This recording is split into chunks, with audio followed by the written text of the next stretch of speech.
Hello. If you're a kids yoga teacher and you struggle with pricing your offers and your services and you just don't really know where to start, then I'm hoping that this video will be useful to you. So this is something that I haven't really seen much of in the realm of information that's available for kids yoga teachers. So I wanted to talk to that today. So I'm Julia Hankins. I am a children's yoga teacher. I'm a mentor of children's yoga teachers, and I create wellbeing resources for lots of different people, like schools and education settings and yoga teachers themselves and families. I'm the founder of Wellbeing Adventurers, which has lots of online supportive things.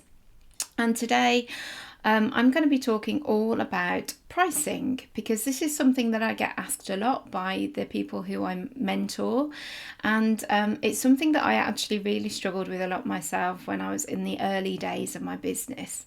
And so the question that I often get asked is, how much should I charge for X, Y, and Z? And I see it a lot in groups that I'm in, and I hear it a lot from the people I work for.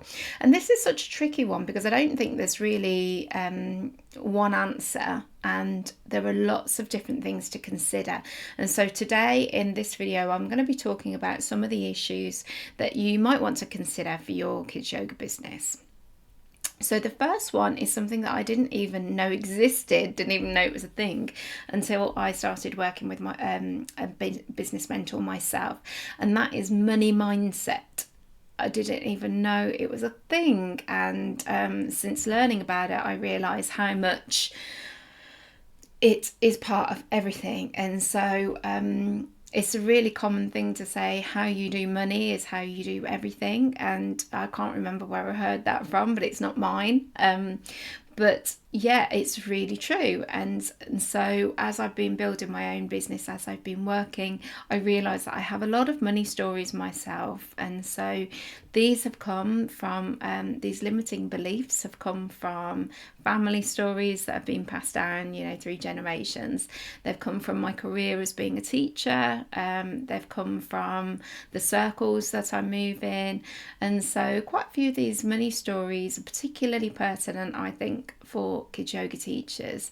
Often thoughts like, oh, it's not very yogic to want to earn money. What I want to share, it should be for everyone, it should be free. This is an important skill that I want everyone to know, and so I should just therefore put it out into the world.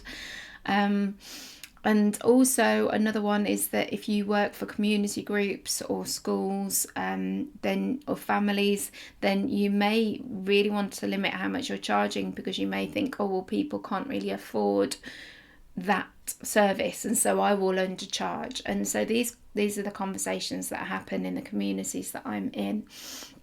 And taking some time to consider your view of money and what rules you have around what you should and shouldn't earn, and what you should and shouldn't charge when it comes to pricing, and what stories you believe about your own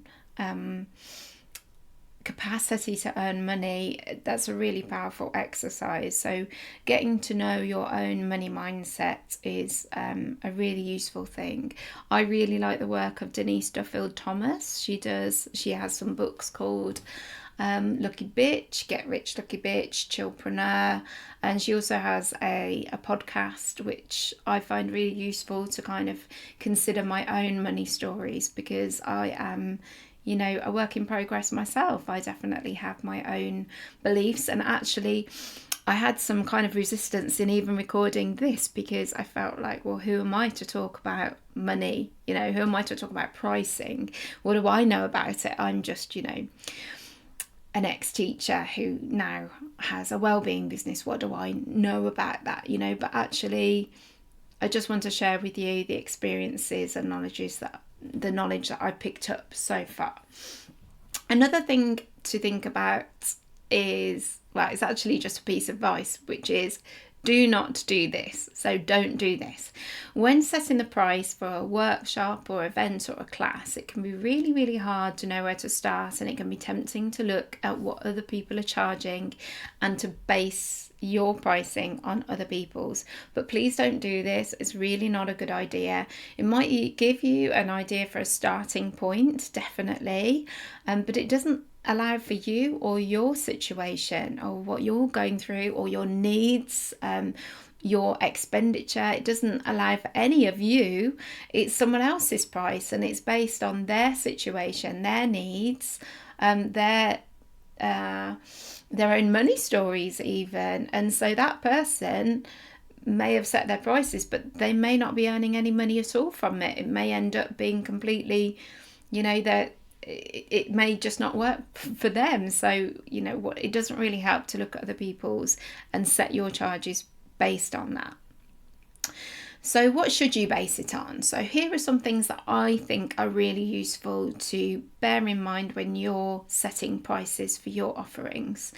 And again, I'm not perfect at this. I'm still learning a lot about pricing, and there's definitely some things that I need to up my pricing on. But these are the things that I find really help in making a decision on what I'm basing it on. So the first one is consider, do you actually want to do the thing that you're asked to price for?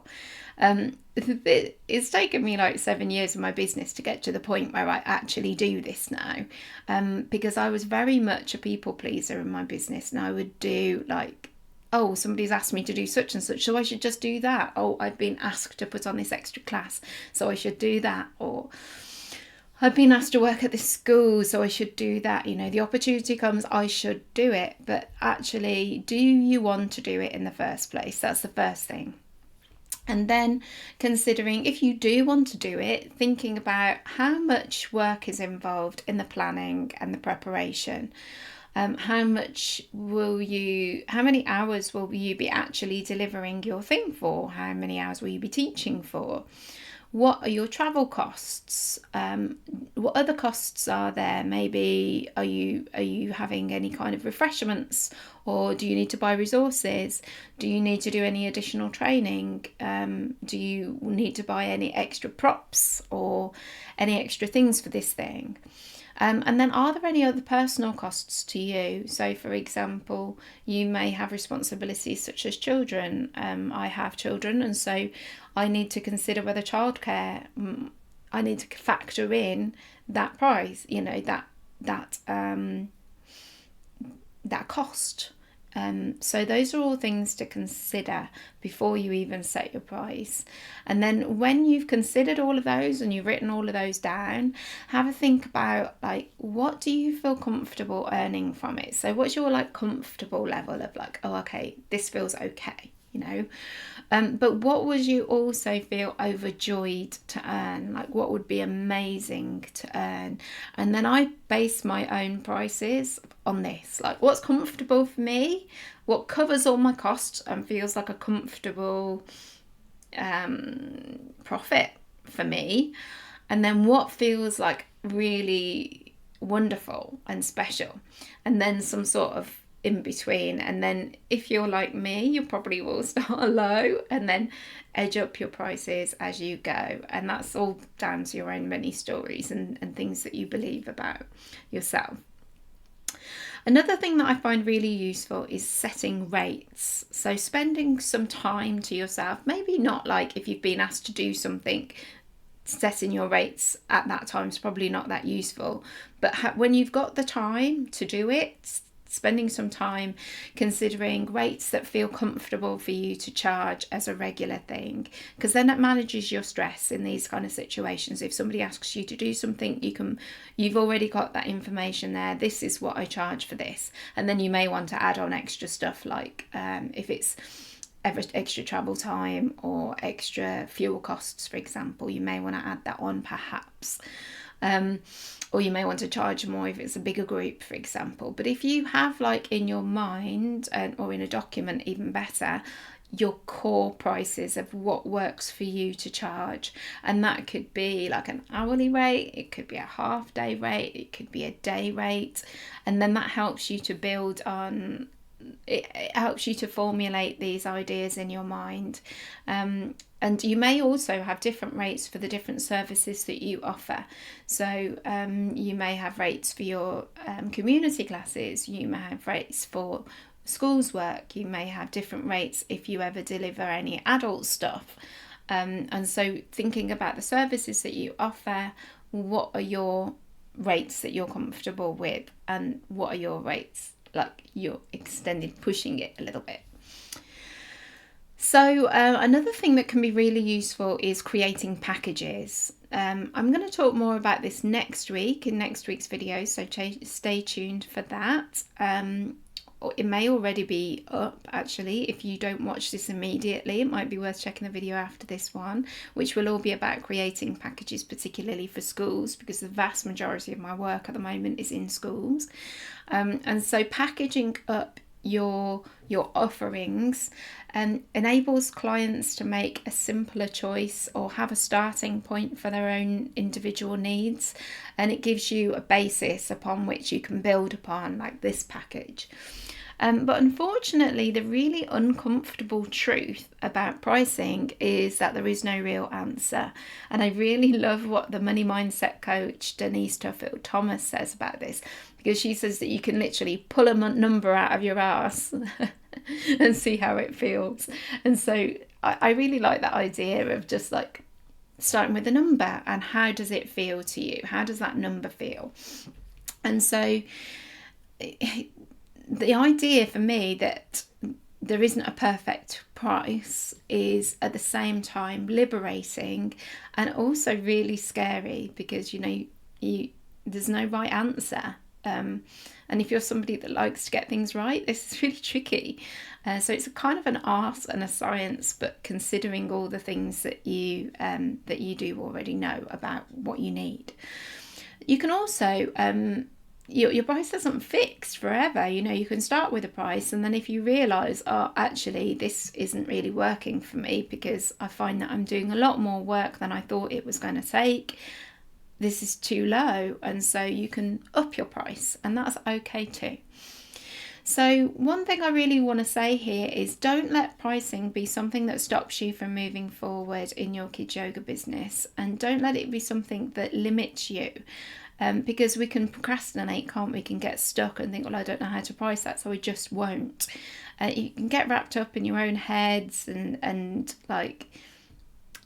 it can really limit you and slow you down.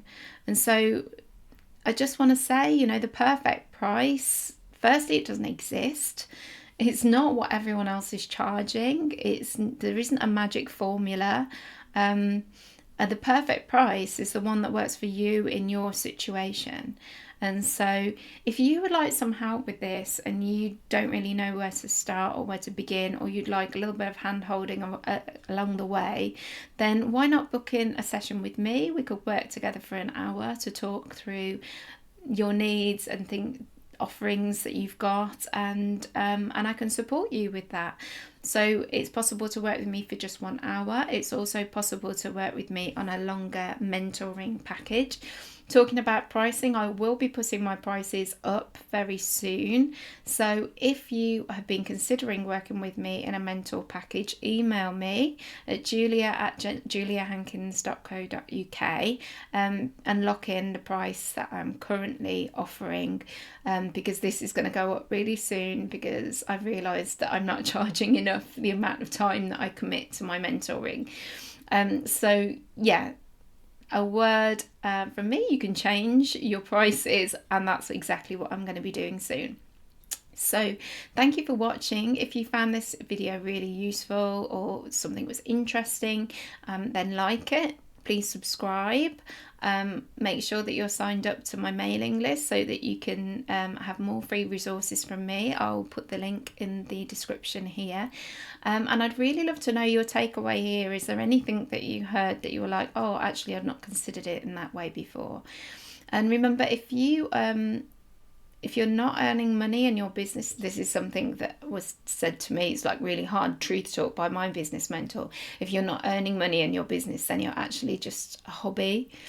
And that really hurt. It's really true. So if that's true for you and you need some work on this, then let me know, and I'll see if I can help you. Thanks for watching. Oh, and next week I'll be talking all about packages.